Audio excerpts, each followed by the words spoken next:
Hello all, welcome to Cricket. So Tata IPL match number 38 between KKR versus LSG is a super over drama.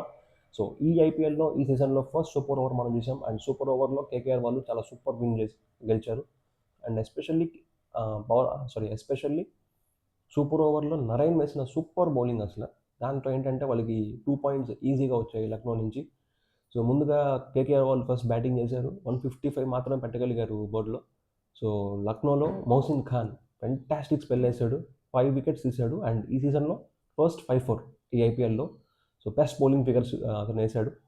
4 ఓవర్స్లో 1 made in and 23 runs ఇచ్చి 5 wickets తీశాడు. So దీంతో ఏంటి అంటే ఎక్కడా కూడా ఏ ఫేజ్లో కూడా కలకత్తా వాళ్ళు అసలు గేమ్లో లేరన్నట్టు అనిపించింది. బికాజ్ వాళ్ళకి వచ్చి ప్లేయర్స్ వస్తున్నారు, వికెట్స్ పడుతూనే ఉన్నాయి.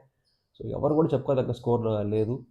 సో అలాంటిది లాస్ట్లో ఒక్కసారిగా రింకు సింగ్ తను మళ్ళీ ఒక ఫెంటాస్టిక్ ఫామ్లోకి వచ్చాడు. 83 రన్స్ చేశాడు, అన్బీటెన్ చేశాడు అండ్ లాస్ట్ ఓవర్లో అతను వరుసగా 4 సిక్స్లు కొట్టాడు. సో దాంతో ఏంటి అంటే వాళ్ళకి ఆ రెస్పెక్టబుల్ 150+ స్కోర్ అన్న వచ్చింది.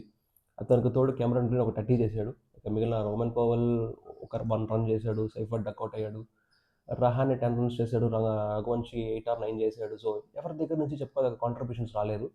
But Rinku played really beautiful innings. So అతను రీసెంట్గా అంత గొప్ప ఫామ్లో లేడు. బట్ మనం చూసాం ఇంతకుముందు మ్యాచ్లో కూడా ఒక 50 చేశాడు ఆర్ఆర్ పైన. అండ్ ఈ మ్యాచ్లో కూడా ఒక మంచి ఇన్నింగ్స్ ఆడాడు. ఎస్పెషల్లీ ఆ లాస్ట్ ఓవర్లో ఆ 5 ఓవర్స్ వల్ల వాళ్ళకి ఆ స్కోర్ వచ్చింది. సో ఎల్ఎస్జీ బౌలింగ్లో మౌసిన్ ఖాన్ మనం చెప్పుకున్నట్టుగానే star of the show. So అతను ఆ 5 వికెట్స్ హాల్ నమోదు చేశాడు. సో ఫెంటాస్టిక్గా వేశాడు బౌలింగ్. అతను ఆ లైన్ అండ్ లెంత్ కానీ, పేస్ని యూస్ చేసుకోవడం కానీ, ఆ స్లోవర్ వన్స్ ఎగ్జిక్యూట్ చేయడం చాలా వేరియేషన్ చూపించాడు. అండ్ ఎల్ఎస్జీ వాళ్ళు బ్యాటింగ్ స్టార్ట్ చేసినప్పుడు వాళ్ళకి ఆ ఇష్యూస్ కంటిన్యూ అవుతూనే ఉన్నాయి. వాళ్ళకి వాళ్ళ బ్యాటర్స్ ఎస్పెషల్లీ నికోలస్ పూరన్ మళ్ళీ ఫెయిల్ అయ్యాడు ఈ మ్యాచ్లో. సో పంత్ ఒక 40, మార్ష్ ఒక 30 చేశాడు. మార్క్రమ్, పంత్ వీళ్ళందరూ, బడోని వీళ్ళందరూ ఫెయిల్ అయ్యారు. సో ఎప్పుడైతే అక్కడ వాళ్ళిద్దరు వికెట్స్ పడ్డాయో వాళ్ళకి అంత ఈజీగా అనిపించలేదు.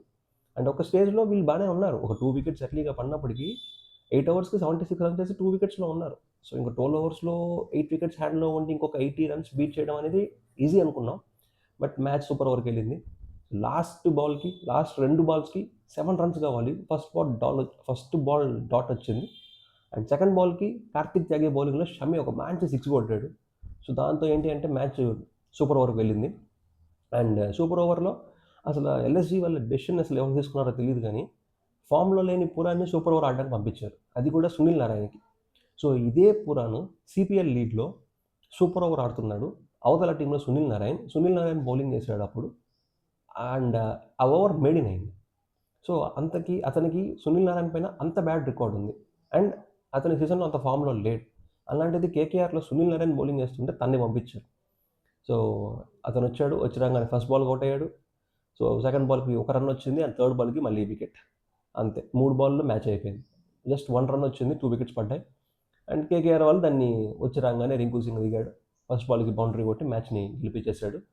సో ఈజీ విన్ కేకేఆర్కి.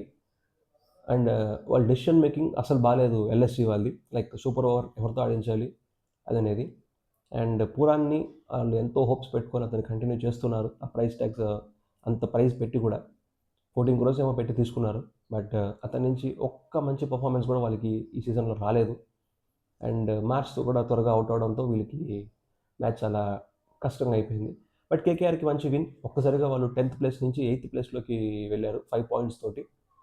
అండ్ వాళ్ళకి కూడా ఈ మ్యాచ్లో బ్యాటింగ్ ఫెయిల్ అయింది టాప్ ఆర్డర్. బట్ వాళ్ళకి ఈ మ్యాచ్లో ప్లస్ పాయింట్ ఏంటంటే వాళ్ళ బౌలర్స్ ప్రతి ఒక్కరు వికెట్ తీశారు. కేకేఆర్లో వేసిన బౌలర్స్ వరుణ్ చక్రవర్తికి 2 వికెట్లు వచ్చాయి, అరోరాకి 2 వచ్చాయి. సో నారాయణ వీళ్ళందరికీ, త్యాగికి అందరికీ ఒక్కొక్క వికెట్ వచ్చింది. బౌలింగ్ వేసిన ప్రతి ఒక్కరికి వికెట్ వచ్చింది. సో బౌలర్స్ మళ్ళీ ఫామ్లోకి రావడం వీళ్ళకి కలిసి వచ్చే అంశం. అండ్ అలాగే form of Rinku Singh. So ఈ 2 వీళ్ళకి plus points.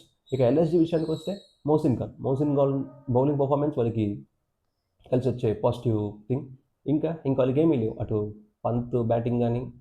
So and especially Puran, so వీళ్ళందరూ ఫెయిల్ అవుతున్నారు. సో ఎల్ఎస్జీ కూడా ఇంకా వాళ్ళు ఇప్పటికీ 10th ప్లేస్లోకి వెళ్ళిపోయారు. 8 మ్యాచెస్లో వాళ్ళు 2 గెలిచారు.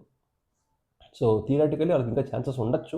ఇంకొక 6 మ్యాచెస్ వాళ్ళు మంచి నెట్ రన్ రేట్తో గెలిస్తే వాళ్ళకి ఏమైనా ఛాన్స్ ఉండొచ్చు. బట్ అది చాలా చాలా చాలా కష్టం.